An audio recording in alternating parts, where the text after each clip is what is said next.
aos Efésios, capítulo 5. Nós iremos ler do verso 25 ao 33.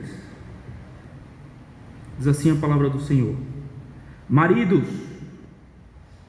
amai vossa mulher, como também Cristo amou a igreja, e a si mesmo se entregou por ela, para que a santificasse, tendo-a purificado por meio da lavagem de água pela palavra, para a apresentar a si mesmo, igreja gloriosa, sem mácula, nem ruga, nem coisa semelhante, porém santa e sem defeito. Assim também os maridos devem amar a sua mulher como ao próprio corpo. Quem ama a esposa, a si mesmo se ama, porque ninguém jamais odiou a própria carne, antes a alimenta e dela cuida, como também Cristo faz com a igreja, porque somos membros do seu corpo.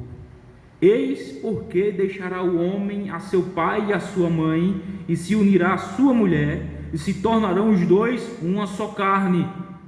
Grande é este mistério, mas eu me refiro a Cristo e à igreja. Não obstante, vós, cada um de per si, também ame a própria esposa como a si mesmo, e a esposa respeite ao marido. Amém. Irmãos, título do nosso sermão: Marido que teme a Cristo. Há 15 dias atrás, nós pregamos um texto do versículo 22 a 24, onde que Paulo se refere, se dirige completamente às mulheres, onde ele vai apontar para a principal virtude, podemos dizer, de uma mulher que teme a Cristo, que é a submissão alegre e voluntária ao seu marido, por temor e amor a Cristo. E desta forma é evidenciado uma mulher que teme a Cristo. Ela é submissa ao seu esposo. E hoje nós iremos dar continuidade à exposição do texto, a partir do verso 25, em que agora Paulo vai mudar a posição das mulheres para agora o homem, os maridos. E é o que nós iremos ver hoje. Marido que teme a Cristo, o marido à semelhança de Cristo. Irmãos,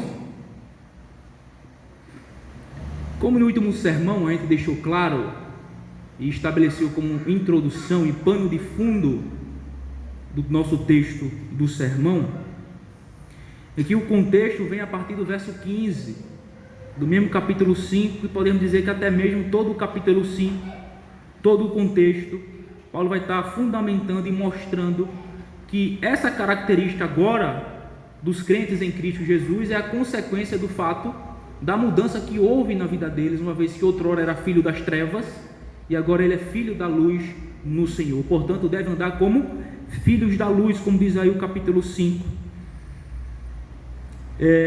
e versículo 8 e 9, dizendo que o fruto da luz consiste em toda bondade, justiça e verdade. E ele vai dando uma série de instruções para aqueles agora que estão em Cristo, mostrando que nós não devemos ser cúmplices das obras infrutíferas das trevas. E ele vai mostrando agora a vida em Cristo, o novo homem em Cristo, uma vida completamente em Cristo, diferentemente daquela vida que vivíamos à parte de Cristo, destituído da presença de Cristo. E aí quando chega a partir do verso 15, ele vai como que dar o desfecho da consequência daquele que agora está em Cristo, dizendo: portanto, vede prudentemente como andais, não como nécio, tolo, que era o modo como nós andávamos outrora fora de Cristo, mas como sábios, remindo o tempo, porque os dias são maus. Versículo 17, ele diz: por essa razão, que razão? O fato de os dias serem maus, e o fato agora de nós agora sermos filhos da luz, estarmos em Cristo, devemos viver em novidade de vida, devemos andar como sábios. Não devemos nos tornar insensatos, mas procurar compreender qual seja a vontade do Senhor para a nossa vida. E ele continua dando instruções a partir do verso 18, dizendo que nós não devemos nos encher de vinho, mas nos encher do Espírito. Quando chega no versículo 21, que é o fundamento para as instruções que ele vai dar posteriormente, né? Ele vai dizer: sujeitando-vos uns aos outros no temor de Cristo. E aí nós vimos há 15 dias atrás o primeiro sermão desse texto, de que uma mulher que teme a Cristo, ela é uma mulher submissa ao marido. E agora ele aponta para os homens e vai mostrar agora o homem que teme a Cristo. O homem que é submisso a Cristo, um homem que teme a Cristo, ele é um homem, primeiro, que ama a sua esposa. Ele ama a sua esposa. E que tipo de amor é o amor?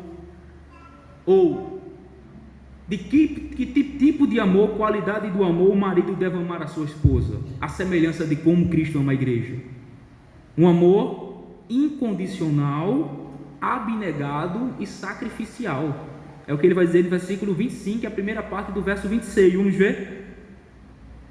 Com que amor, ou qual tipo de amor, ou qualidade de amor o marido deve amar a sua esposa? A semelhança do amor de Cristo pela igreja. Um amor incondicional, um amor abnegado e um amor sacrificial. Versículo 25, 26, olha o que diz: maridos, amai vossa mulher, como também Cristo amou a igreja e a si mesmo se entregou por ela, para que a santificasse. Vamos parar aí. Irmãos, Paulo inicia o seu ensino sobre a submissão da mulher ao seu marido, no verso 22, expressando uma ordem, cuja obediência refletirá uma virtude da mulher que teme a Cristo. Assim também, a partir do verso 25, ele inicia suas instruções para maridos, deixando claro que a responsabilidade do marido em amar a sua esposa não é uma opção, e sim uma ordem, cuja obediência também refletirá ou revelará um marido que teme a Cristo. Então ele começa o versículo 25, a parte A: maridos, amai vossa mulher. O verbo amar aí, irmãos, está no imperativo e na voz ativa, o que significa que a responsabilidade do cumprimento desta ordem é totalmente do marido, independentemente da mulher. A responsabilidade de cumprir esta ordem de que o marido deve amar a sua esposa é uma ordem em que é totalmente responsabilidade do marido, independentemente da mulher. Por qual razão? Pelo modo como o verbo está conjugado aqui na frase. Maridos, amai. O verbo amar, modo imperativo, uma ordem, não é uma opção. E a voz ativa, e a gente sabe, de acordo com a gramática, né, que quando a voz do verbo está nativa, a ação deve ser do sujeito.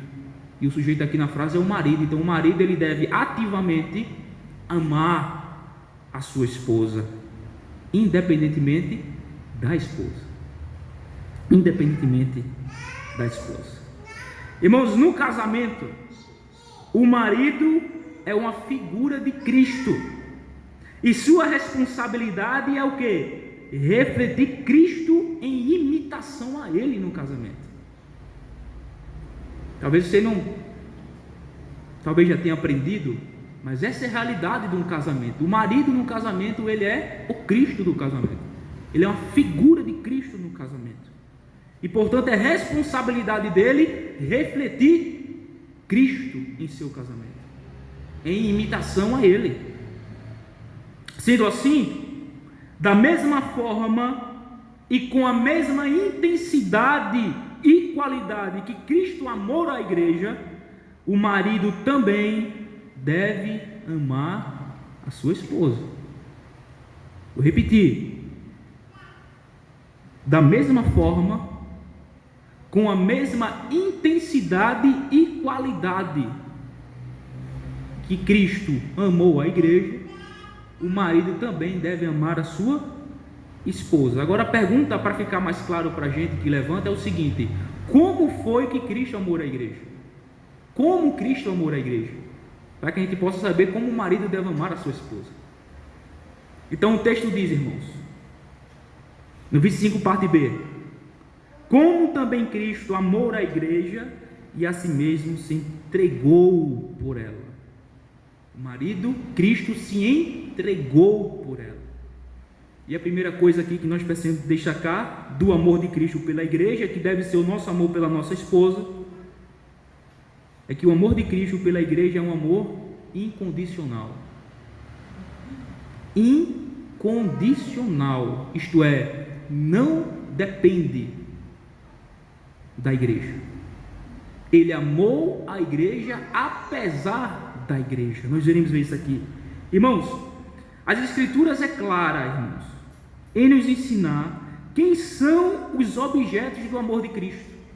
Quem são os objetos do amor de Cristo? Por exemplo, em Romanos 5, versículos 6, 8 e 10, os objetos do amor de Cristo são chamados de fracos, ímpios, pecadores e inimigos. Veja quem são os objetos do amor de Cristo: fracos, ímpios, pecadores e inimigos. Essas características dos objetos do amor de Cristo, os quais constituem a igreja, nos mostra muito claramente que Cristo amou a igreja não porque ela lhe deu algum bom motivo, pois se o amor de Cristo pela igreja dependesse da igreja, ele na verdade só teria motivo para odiá-la. Porque quem são os objetos do amor de Cristo? Fracos, ímpios, pecadores e inimigos.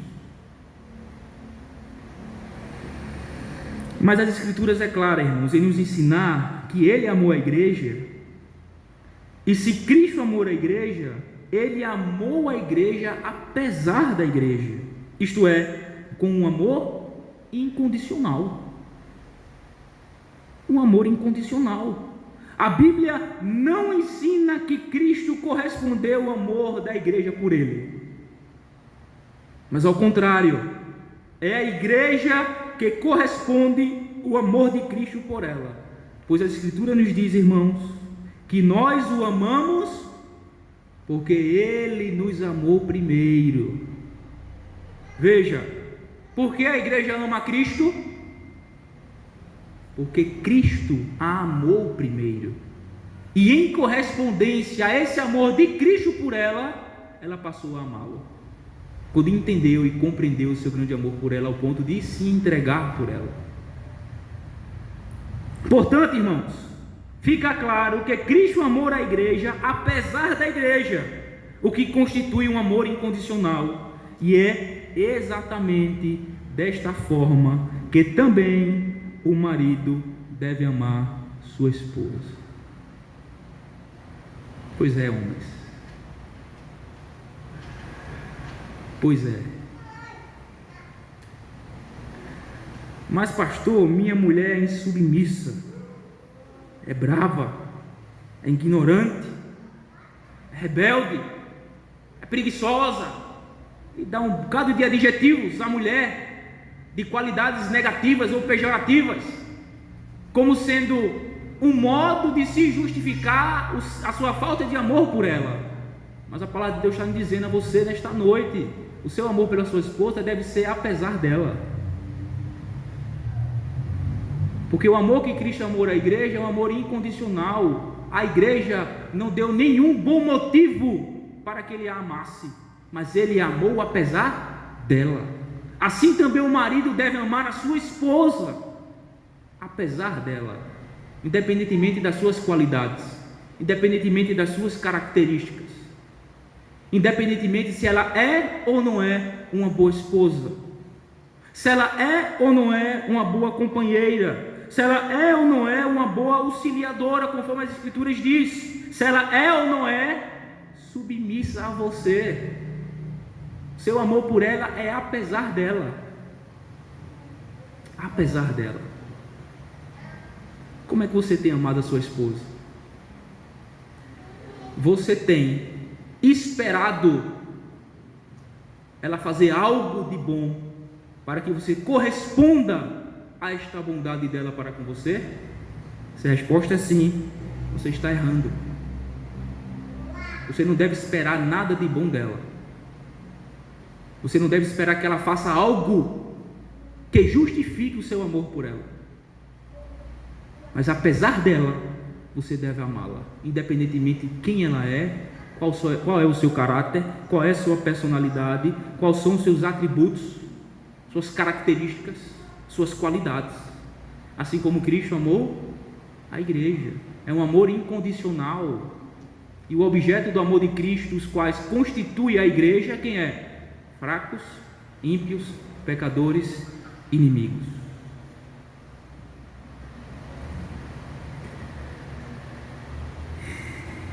Segundo, o amor com que Cristo amou a igreja, ele é um amor incondicional e também um amor abnegado, sacrificial. O que isso significa? Irmãos, a Bíblia nos ensina que o amor incondicional de Cristo pela igreja não foi manifesto apenas em palavras, mas em verdade e em obras. Essa é necessariamente a consequência do amor incondicional. Ele sempre será evidenciado em ações, em práticas, na vida. A Bíblia é clara, irmãos, em mostrar que a consequência do amor incondicional de Cristo pela igreja resultou ou lhe custou uma vida abnegada, renunciada, uma vida de renúncia e, por fim, de morte. E essa vida abnegada, essa vida de renúncia, essa vida de sacrifício da morte do nosso Senhor Jesus Cristo por amor à igreja, é vista já desde a eternidade, quando Deus se inicia seu estado de humilhação. Cristo decide se despojar de sua glória, abrir mão dos seus privilégios, assumir a forma de servo, humilhando-se em semelhança de homens e reconhecido em figura humana, a si mesmo se humilhou, tornando-se obediente até a morte e morte de cruz. Irmãos, negando a si mesmo, se sacrificando e se entregando pela igreja, foi a maneira de como Cristo demonstrou seu amor por ela. Negando a si mesmo, se sacrificando e se entregando por ela, foi a maneira de como Cristo demonstrou o seu amor pela igreja, não apenas de palavras. Agora, para que ele fez isso? Parte A do versículo 26. Para que a santificasse. E aí precisamos entender isso aqui. A palavra de santificasse, vem de um verbo que significa tornar santo, ou consagrar, separar das coisas profanas e dedicar a Deus. É exatamente assim, irmãos, que também, desta mesma maneira, o marido deve demonstrar seu amor pela sua esposa. E isso é feito a partir de uma vida de renúncia e sacrifício, visando o bem espiritual, moral, intelectual e físico da sua esposa. E assim, separá-la do pecado, da imundícia, da profanação e tornar ela santa e consagrada a Deus. Percebe que o amor de Cristo pela igreja não foi um amor meramente em palavras, mas esse amor incondicional pela igreja conduziu ele a ações. Essas ações são vistas já desde a eternidade, quando ele decide se despojar da sua glória, encarnar, viver toda a vida aqui na terra, passar por todas as necessidades, por fim assumir o pecado do seu povo e por fim morrer no lugar da sua igreja. Tudo isso são atos que comunica, que revela, que demonstra o amor de Cristo pela sua igreja, não ficando apenas no campo das palavras, mas sim das ações, em obra, em verdade. Assim você tem amado a sua esposa? Ou você apenas tem dito, eu te amo, mas a sua vida não corresponde com este seu amor, com essa sua palavra? A sua vida tem sido uma vida dedicada ao bem da sua esposa, seu bem espiritual, seu bem moral, seu bem intelectual, seu bem físico, material. Sua vida tem sido dedicada a isso? Conforme 1 Coríntios capítulo 7, Paulo vai dizer que os solteiros cuidem como agradar ao Senhor, mas aos casados, como agradar a sua esposa. Como em agradar a sua esposa. Como, meu caro irmão, você tem vivido em relação à sua esposa? Somente de palavras? Ou de fato e de verdade? E aqui eu quero destacar uma coisa. É verdade que palavras podem comunicar alguma verdade, mas não toda a verdade. Isso deve ser evidenciado por ações. Mas também palavras, ou o modo como nós nos expressamos e direcionamos as nossas palavras à nossa esposa, também comunica muito do nosso amor por ela. Como você tem tratado a sua esposa? Como você tem tratado a sua esposa? Deixa eu lhe mostrar uma coisa.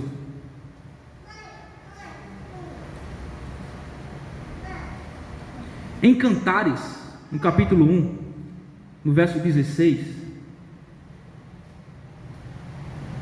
diz assim: como és formoso, amado meu, como és amável, a nossa tradução.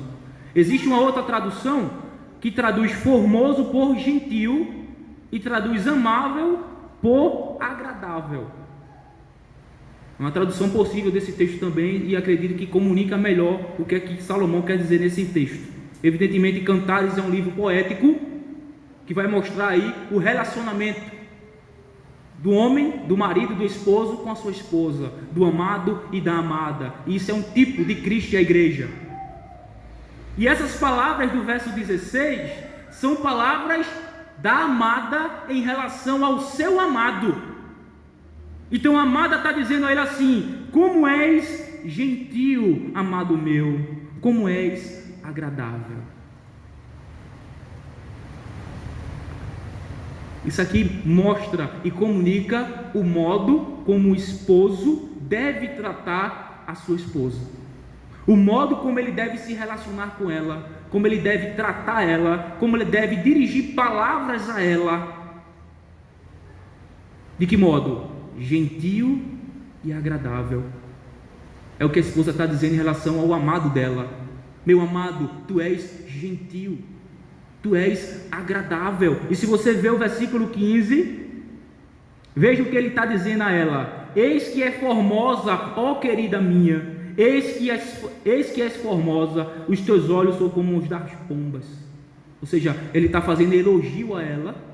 E quando chega no versículo 16, ela vai dizer a ele: tu és gentil, amado meu, tu és agradável, as tuas palavras são suaves, são doces aos meus ouvidos, me faz bem as tuas palavras e a tua presença, porque tu és gentil, tu és bondoso, tu és agradável. Isso aqui aponta diretamente para o modo como Cristo fala e se relaciona com a sua igreja, que é a sua noiva. Ele é gentil e ele é agradável à sua igreja. Assim também o homem deve ser, irmão, gentil e agradável para com a sua esposa. Como você tem falado com a sua esposa? Como você tem direcionado palavras a ela? Com brutalidade, com ignorância, com arrogância, com prepotência, com desrespeito, palavras que ferem, que machucam? Ou ela, sua esposa, pode olhar para vocês nesse momento e dizer: como é gentil, amado meu, como és agradável as tuas palavras. Abra agora em Colossenses capítulo 3, versículo 19. Colossenses capítulo 3, versículo 19. Olha o que Paulo diz, como o marido deve tratar sua esposa. Maridos, amai vossa mulher e não a trateis com amargura. A palavra aqui para amargura é pikraino, no grego. Sabe o que significa? Indignação. Maridos, não trate a sua esposa de forma irado, indignado. Outra palavra que pode significar exaspero, ignorância. As palavras que saem da sua boca em relação à sua esposa, como você se dirige a ela. Maridos, não trate a sua esposa com indignação, com exaspero, com palavras duras e ignorantes, com palavras cheias de amargura, de ódio e de ira. Mas trata a sua esposa conforme cantares, com gentileza e com agradabilidade, agradável, de modo agradável, e de modo que a sua esposa pode olhar para as suas palavras, para o modo como você se direciona a ela e pode dizer: és gentil, ó amado meu, és agradável a tua presença e as tuas palavras aos meus ouvidos. E deixa eu lhe dar uma razão porque você não deve tratar a sua esposa assim. 1 de Pedro, no capítulo 3. Isso aqui você deve fazer você temer. O modo como você trata a sua esposa, o modo como você se relaciona com sua esposa.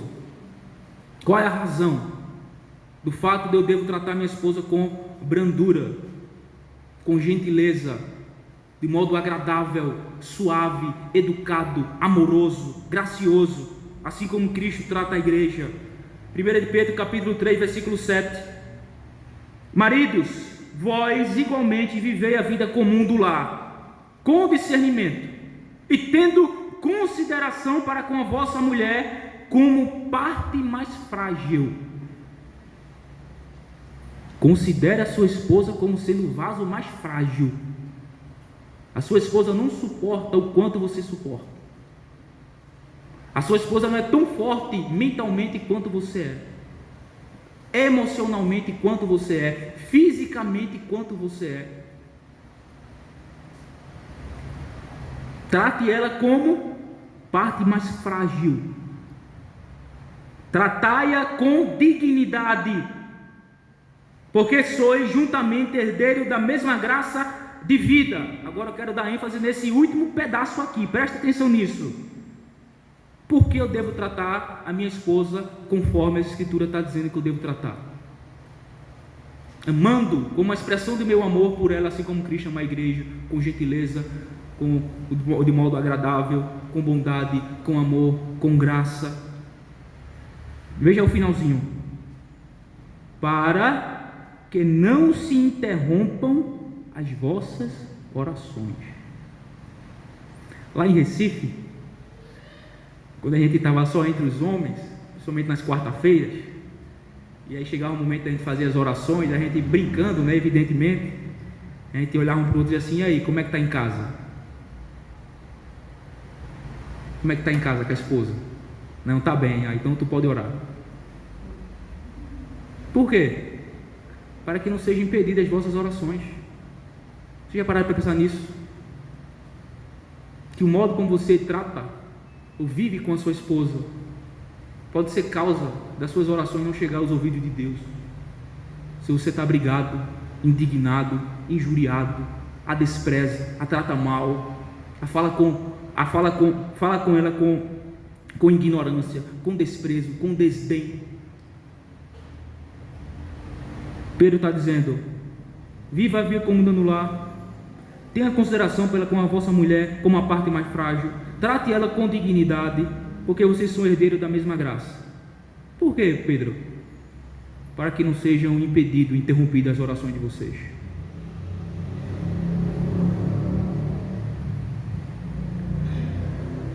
Esteja certo que toda oração que você fez, quando você estava brigado com sua esposa, ela não passou do seu teto, ela foi interrompida, ela não foi aceita, ela não foi ouvida, certamente não será atendida. Maridos, meus irmãos, como é que vocês têm tratado a esposa de vocês?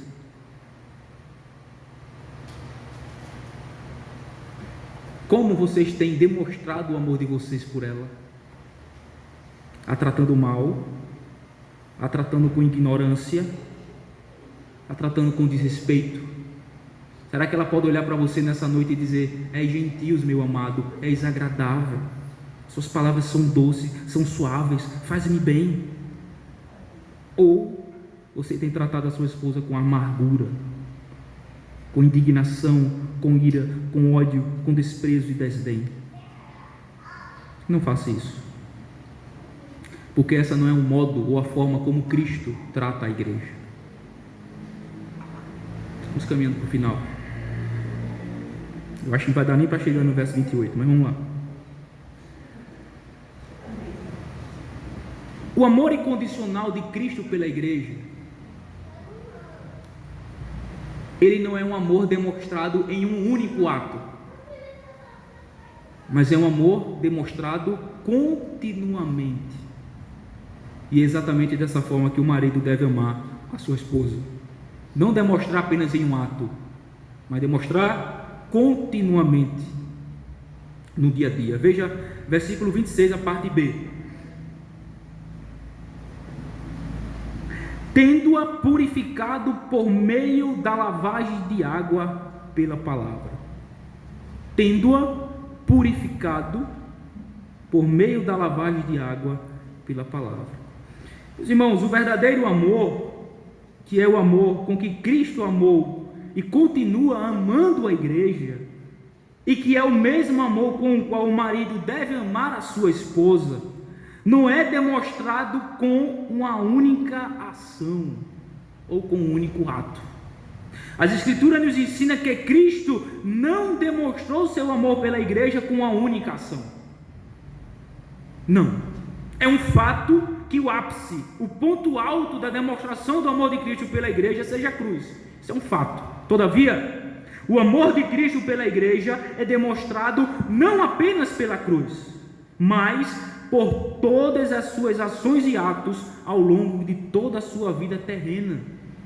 E ainda hoje, ele continua demonstrando e dispondo de seu amor pela igreja em seus ofícios de sacerdote, profeta e rei. Como sacerdote, em sua obra intercessória, ele está nesse momento intercedendo pela igreja.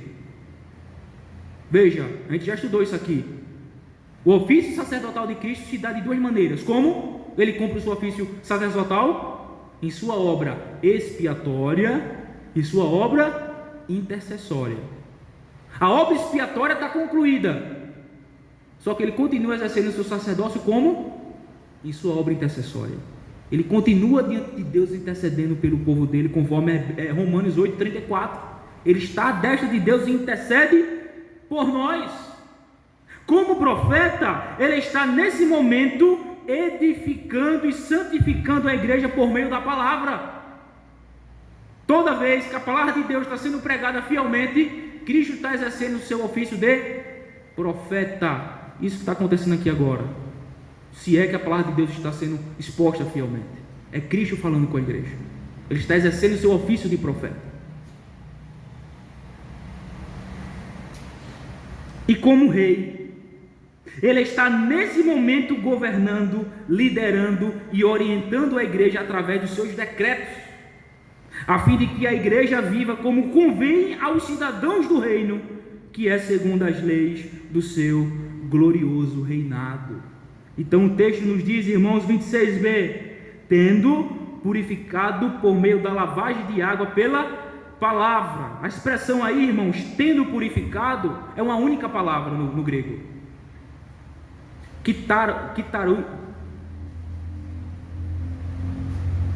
Catarizo, a palavra grega, o verbo grego, que limpar, remover pela limpeza. A ideia aqui é muito simples, irmãos. É algo que necessita ser limpo rotineiramente e que está debaixo de sua responsabilidade. Deixa eu dar exemplo para ilustrar isso aqui. Uma casa, ela precisa ser limpa rotineiramente? Precisa. As mulheres que o digam, né? Por quê? Se a dona de casa não limpa e não cuida da sua casa adequadamente, sempre varrendo, sempre passando um pano, com poucos dias a casa vai estar como? Cheio de areia, os pratos por lavar, com mau cheiro, porque os banheiros não estão limpos, lavados, os sacos não foram jogados fora. Então, assim como uma casa precisa de ser limpa rotineiramente, assim como uma roupa, se a gente somente usa a roupa e não a lava, poucos dias ela vai ficar também com mau cheiro. Então, a ideia aqui, tendo-a purificado, é simples, é remover a sujeira pela limpeza contínua, pois o verbo aí está no particípio, no gerúndio, e quando está no particípio ou no gerúndio, né, indica uma ação contínua, não é um ato único parado, mas é uma ação que continua. Ou seja, esse texto está dizendo que, assim como Cristo, que é o responsável e que está continuamente limpando, santificando, purificando, pastoreando a igreja pela palavra, com expressão e evidência presente e contínua do seu amor pela igreja, assim também o marido deve, como evidência presente e contínua do seu amor pela esposa, empenhar-se para que pela palavra ela seja limpa, santa e pura. Como é que Cristo continua demonstrando e dispondo do seu amor pela igreja ainda hoje? Intercedendo por ela, santificando-a, limpando-a continuamente através da palavra, governando, liderando, dirigindo através da palavra a sua igreja. Nós iremos parar por aqui, mas deixa eu concluir esse ponto aqui, para não ficar muito extenso.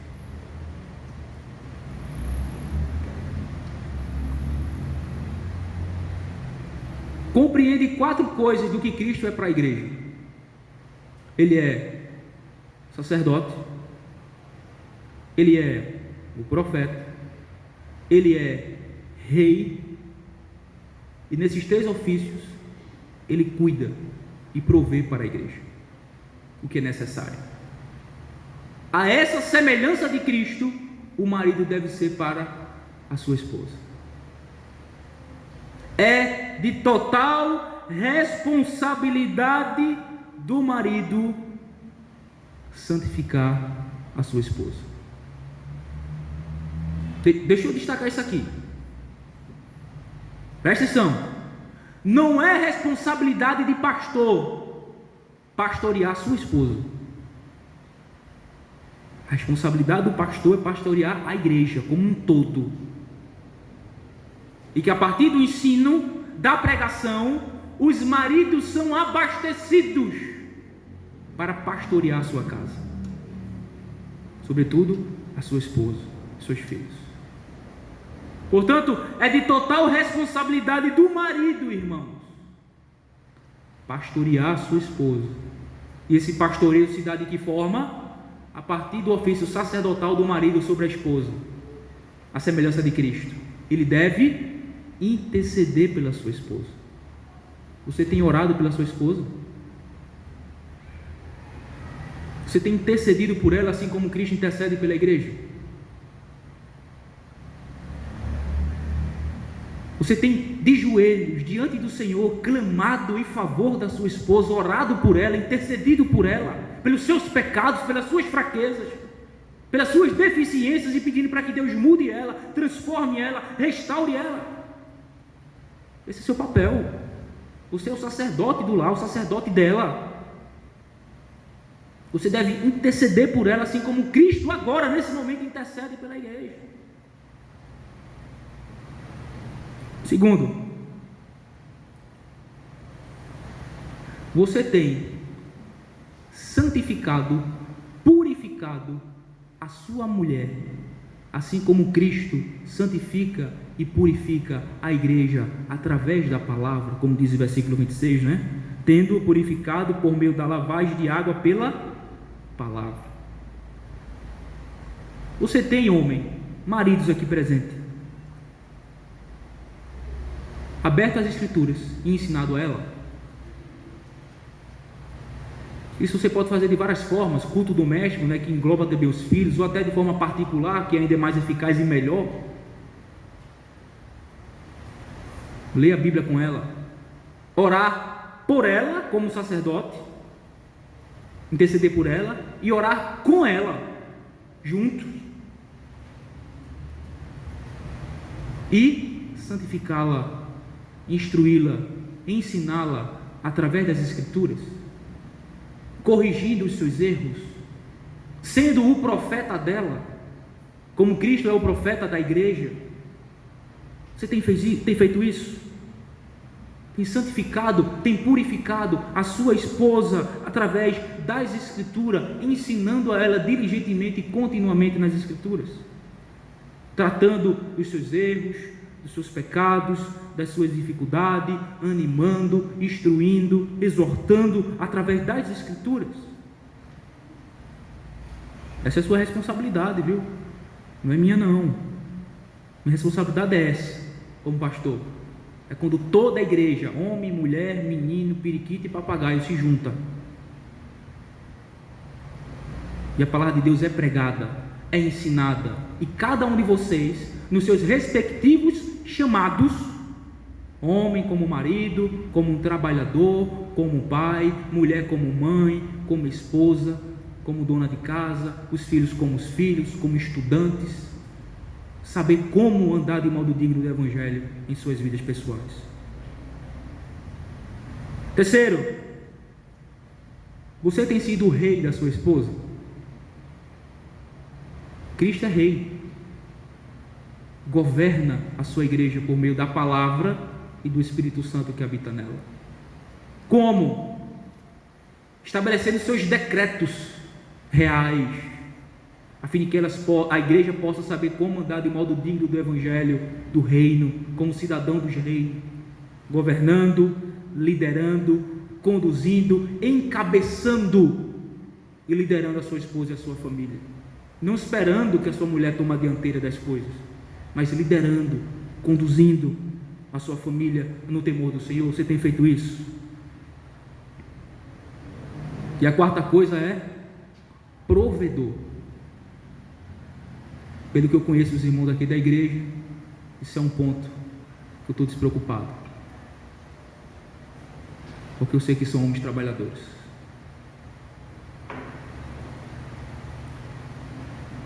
Profeta, sacerdote, na figura do rei, provedor e protetor. Você tem protegido a sua esposa? Você tem cuidado dela como Cristo cuida da igreja? Ou você é um daqueles que quando vem o perigo, coloca ela na sua frente? Não, é você que leva a primeira pancada, é você que sofre o dano por ela, é você que a protege, que a acolhe, que se coloca entre ela e o perigo, protegendo-a. Em termos práticos e exemplo, por exemplo, você está ali na frente com a sua esposa passeando, daqui a pouco começa um tiroteio, o que é que você faz? É seu dever protegê-la, levar para trás de um muro, acolher ela e dar as costas para o tiroteio, porque o primeiro tiro que vir pega em você, não nela. Se vê um touro brabo aí na rua, você não corre e deixa ela, você se coloca entre o touro brabo e sua esposa, protegendo-a. Vocês percebem a responsabilidade do marido? Como é pesado e como é difícil ser homem bíblico, homem bíblico. É essa a responsabilidade sua, homem. É assim que você deve lidar com sua esposa. Cuide dela, proteja ela, alimente e santifique ela através da palavra. Ore e interceda pela sua esposa. Lidere e governe a sua esposa, que é a sua cabeça, que é o seu corpo, a sua igreja. Você é o Cristo dela e ela é a sua igreja. Ela é o seu corpo e você é o cabeça, você governa, você lidera. É você que provê as necessidades da sua esposa. E aqui eu quero destacar, não é dar luxo à esposa, mas dar o provimento básico necessário para a manutenção da vida, o pão de cada dia, a vestimenta, a dormida, o lar. Você que faz isso. É você que deve protegê-la. Irmãos, poderia adiantar mais um pouco, mas a hora já está avançada. E eu acredito que já deu para comunicar o suficiente para que nós, como homens, possamos aprender como amar a nossa esposa. Eu venho apanhando desde quinta-feira, no preparo desse sermão. Desde quinta-feira eu venho apanhando. Mas é bom que a gente se ajusta, a gente percebe as nossas fraquezas, as nossas falhas, e quanto nós precisamos melhorar. Então, homens, ame a sua esposa como Cristo amou a igreja. Cuide dela, ensine a palavra de Deus a ela, santificando-a, purificando-a, interceda por ela, governe, lidere, proteja, provê para ela. Seja um homem à semelhança de Cristo, seja um marido à semelhança de Cristo. Faça isso. Ame a sua esposa dessa forma, assim como Cristo ama a igreja. Se sacrifique por ela, viva para ela, para o bem-estar dela. E assim estarás sendo um marido que teme a Cristo. Amém.